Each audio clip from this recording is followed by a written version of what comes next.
Всяко училище трябва да разполага с нещо, което да го отличава от всички останали институции.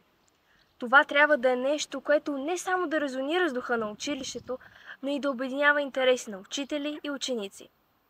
И ето така се заражда ЕГ Радио.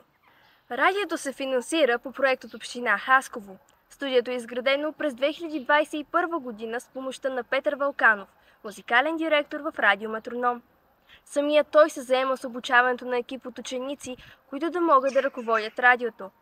В рамките на 2 години екипът се изменя, но мисията на радиото остава една и съща. Освен с ентусиасти, готови да споделят от времето си, студиото на ЕГ Радио разполага с богата техника. Това включва 4 микрофона, 1 кондензаторен и 3 динамични. Освен това е оборудвано с 2 студийни монитора, външна саунд карта, 4 чифта слушалки, звукоизолация, усилвател и компютър. Техниката е висококачествена и професионална, което дава възможност за реализация на много различни проекти. Настоящият екип на ЕГ Радио се състои от тон режисьор и организатор на цялостната дейност на радиото, 2 фотографи, плейлист билдър, координатор на социалните медии и не на последно място, водещ на радиопредаването на ЕГ Радио. Настоящият екип на ЕГ Радио се старае възможно най-много да включи в дейностите си учители и ученици. Сега ще ви разкажем за някои от тях. На всяко междучасие върви музика, която бива прекъсната от интерактивни звънци.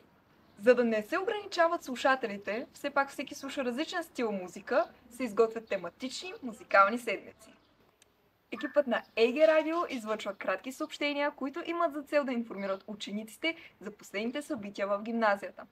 Освен това се излъчват и рубрики с интересна информация и различни интервюта.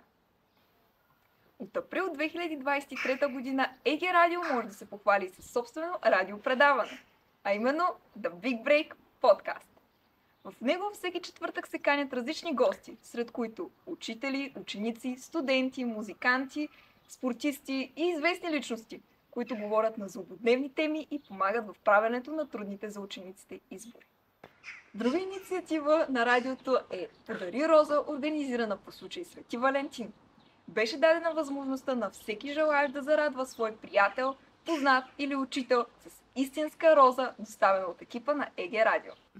С много усилия ЕГ Радио се превърна в институция за свободно изразяване на идеи и мнения. Не случайно слоганът на радиото е Express Yourself.